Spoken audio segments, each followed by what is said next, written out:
कल हमारा एक सदस्य खोया है, उसको उसका दुख मेरे को अत्यंत दुख है। अब सरकार हमारी सुन रही है, सरकार ने उनके ऊपर लाठीचार्ज करवाया तो सरकार ही जिम्मेदार है। मैं तो बोलता हूँ गुरु मंत्री खुद जिम्मेदार है। गुरु मंत्री को इस्तीफा देना चाहिए इस बातों पे। कोई संपर्क हमारे साथ सरकार ने किया नहीं, कोई संपर्क साधा नहीं। सरकार ये सबकी जिम्मेदार है और सरकार को मैं कहना चाहता हूँ, मैं डेथ टू एंड तक लड़ूंगा। आप ये सोचोगे कि ये चले जाएंगे तो अब इसके बारे हम जाएंगे नहीं। हम मेरी मुद्दा की मांगनी जो हमारा शहीद हो गया उनका अंतिम इच्छा यही थी कि हमारी 14 मांगे हैं वो सरकार पूरी करे। वो बोला इस बार डेथ टू एंड तक हम लड़ेंगे, छोड़ेंगे नहीं। ये हमारे पास अभी ऐसा हो गया कि भारत पाकिस्तान की लड़ाई जैसा हमारे पास नौबत आ गई। सरकार को मनसा ही नहीं हमारे मुद्दा का सोल्यूशन लाए। इसी बात कहता है हम उसको मार थोड़ी दे। सरकार का मनसा होती कि भाई इनका निराकरण करे तो हम वहाँ जरूर जाते, क्योंकि सरकार की मनसा ही नहीं। इनको सोते लवे क्या बोला जाए।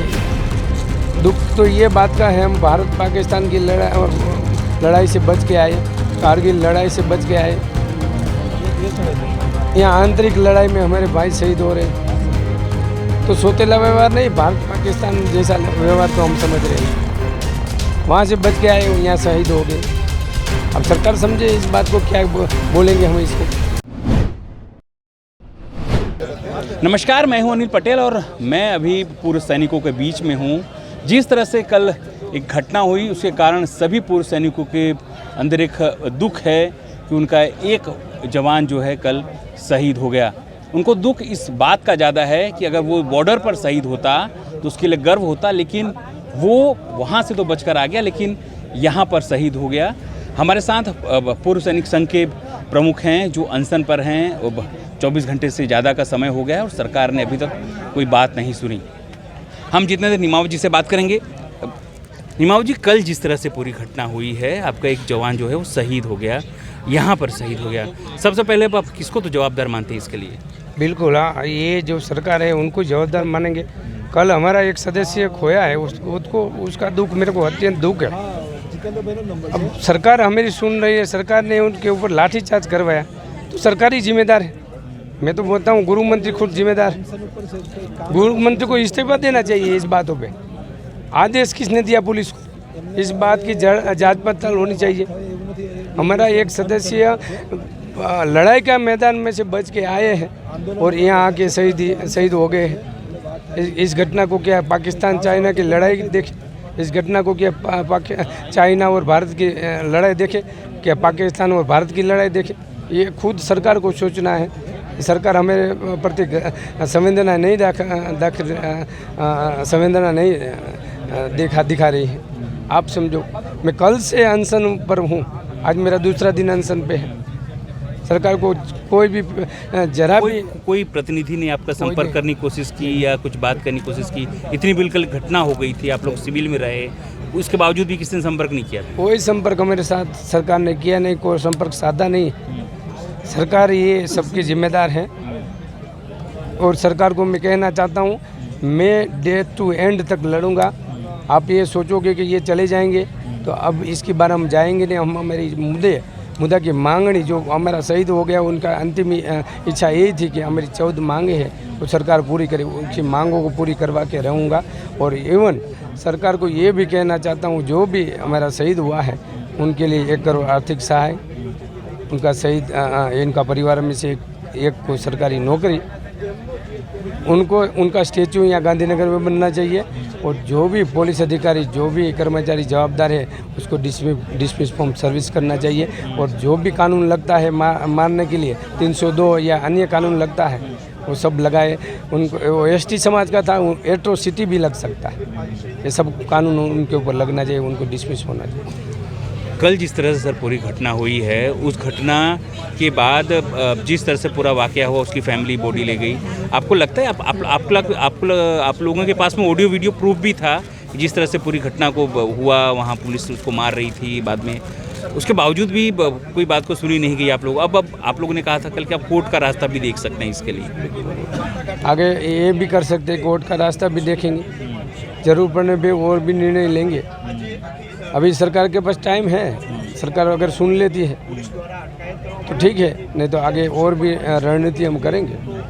मैं बोला इस बार डेट टू एंड तक हम लड़ेंगे, छोड़ेंगे नहीं।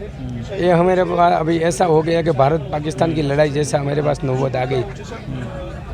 खाली इतना बताइए कि सरकार कहती है कि 144 धारा लागू है इस पूरे क्षेत्र में, इतने सारे के यहाँ पूर्व सैनिक हैं, सरकार ने इतना सारा पुलिस भी यहाँ रखा है, किस बात का डर है सरकार आप लोगों को नहीं बुला रही है? सरकार को मनसा ही नहीं हमारे मुद्दा का सोल्यूशन लाए, इसी बात का डर। हम उसको मार थोड़ी दे। सरकार का मनसा होती कि भाई इनका निराकरण करे तो हम वहाँ जरूर जाते, क्योंकि सरकार की मनसा ही नहीं, इस बात का डर है। आप लोगों को दुख है, कितने साल बॉर्डर पर आपने सर्विस दिया, देश की सेवा की, दुश्मनों से लड़े और आज आपको यहाँ लड़ना पड़ रहा है। लग रहा है कि सरकार आपके साथ सौतेला व्यवहार कर रही है, दुश्मनों जैसा व्यवहार कर रही है। इनको सौतेला व्यवहार क्या बोला जाए। दुख तो ये बात का है, हम भारत पाकिस्तान की लड़ाई से बच के आए, कारगिल लड़ाई से बच के आए। यहाँ आंतरिक लड़ाई में हमारे भाई शहीद हो रहे, तो सौतेला व्यवहार नहीं, भारत पाकिस्तान जैसा व्यवहार तो हम समझ रहे हैं। वहाँ से बच के आए, यहाँ शहीद हो गए। अब सरकार समझे इस बात को, क्या बोलेंगे हम इसको। भारत पाकिस्तान की लड़ाई या चाइना भारत की लड़ाई, क्या बोलेंगे इसको। अब आप तो अनशन पर हैं, तो दूसरा दिन है, कब तक की तैयारी है आप लोगों की, कितनी लंबी लड़ाई की तैयारी है? बिल्कुल, मैं जब तक मैं बोला ना, मेरे को अगर 1 महीना होना, जब इधर अनशन पर बैठना पड़े, 15 दिन अनशन पर बैठा, मैं तैयार हूँ। लास्ट तक जब मेरे ये शरीर में प्राण रहेगा, एक भी प्राण रहेगा, छोटा सा भी है, तब तक मैं ये अनशन पर रहूँगा, मेरी मांगों को पूरा करवाऊँगा। अभी तो इतने ही लोग आए हैं, और भी राज्य में से यार विदेश में से लोग आ सकते हैं यहाँ? बिल्कुल बिल्कुल, ये सभी लोग अभी आ रहे हैं और सबको आह्वान किया गया। 4 से 5 हज़ार माजी सैनिक अभी आ रहे हैं। अब जिस तरह से पूरी बात सामने आई है, सरकार इस बात को 24 घंटे से अधिक का समय हो गया है, सरकार ने भी कोई सुध नहीं ली है, न कोई बात की है। आप समझ सकते हैं कि सरकार की जो संवेदना है, भले सरकार कहती है कि संवेदनशील सरकार है, लेकिन मात्र 50 मीटर के अंतर पर जब यहाँ पर पूर्व सैनिक बैठे हैं, उनके लिए सरकार की कोई संवेदना नहीं दिखाई दे रही है और नाराज़गी अब सैनिकों की बढ़ती जा रही है। हो सकता है कि सब्र का बांध भी टूटे, इसलिए सरकार को समय रहते जो इनकी मांगे हैं यहाँ उनसे बातचीत है वो जल्द से जल्द करने की कार्रवाई करनी चाहिए, उनके साथ बैठक करनी चाहिए। सहयोगी हितेंद्र बारोट के साथ अनिल पटेल, पंचायत टीवी, गांधीनगर।